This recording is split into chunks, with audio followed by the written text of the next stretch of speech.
সংসদে যাচ্ছেন জনপ্রতিনিধিরা, আশায় বুক বাঁধছে সাধারণ মানুষ।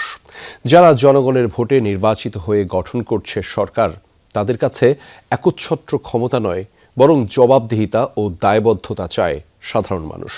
তারুণ্যের প্রত্যাশা, বাকস্বাধীনতা আর রুটি রুজির নিরাপত্তা ও সিন্ডিকেট মুক্ত বাজার চান সব শ্রেণী পেশার মানুষ। স্টে সেফের ডাবল লেয়ার প্রোটেকশনই পিরিয়ডের হেভি ফ্লোর দিনগুলোতে আমাকে রাখে নিরাপদে। Stay safe.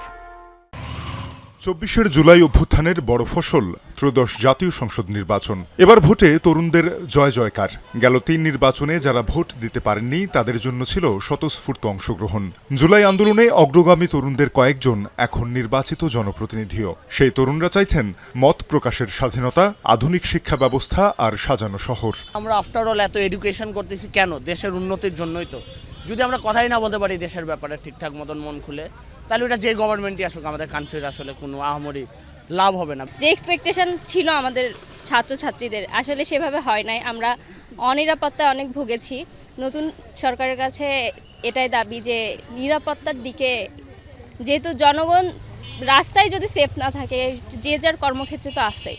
ট্রাফিক আইনে এই জিনিসটা একটু যাতে নতুন সরকার দেখে, তরুণদের জন্য বিশেষ করে। সব প্রত্যাশা তো পূরণ সম্ভব না হলেও তারা চেষ্টা করবে। এই চেষ্টা কতটুকু সৎভাবে করবে সেটা আমরা অবশ্যই দেখার চেষ্টা করব। বিশাল একটা ভূমিকা এখানে ছাত্রদের ছিল এই গণঅভ্যুত্থানের পিছনে, এবং বর্তমানে যে আমরা এই 17 বছর পর ভোট দিতে পারলাম, এটা আমাদের একটা বড় পাওয়া। নারীদের চাওয়া পিছুটান থেকে বেরিয়ে সমাজের সকল ক্ষেত্রে সমান অংশগ্রহণের পরিবেশ। মেয়েদের দিকটা দেখে, কারণ মেয়েরা কোনো অংশ এখন পিছায় নয়, সব কাজের ক্ষেত্রে মেয়েরা ভূমিকা রাখছে। বের হইতে ভয় পায় বাসা থেকে, ঠিক আছে? এটা কেন ভয় পায়? কারণ আইন শৃঙ্খলা বাহিনী তারা কি করে? তারা দাঁড়িয়ে থাকে।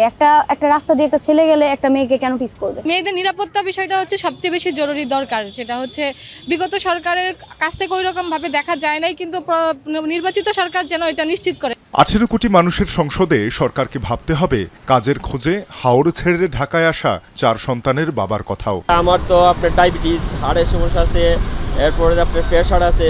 হ্যাঁ, এতে তো আমাদের চলতে তো হিমশিম খেতেই হয়। হাই স্কুল পর্যন্ত যদি সুন্দর করে ভালো করে আমাদেরকে বরণ পোষণ বলতে কতটুকুই কষ্টটা আপনার যেন আমাদের সীমিত হয়। গ্যাস এবং পানির যদি সচরাচর রাখে, তাহলে আমাদের মনে করেন যে এলপি গ্যাস কিনে বর্তমানে একটা গ্যাসের দাম হচ্ছে 1450 টাকা, আমি বর্তমানে কিনে 2900 টাকা দিয়ে।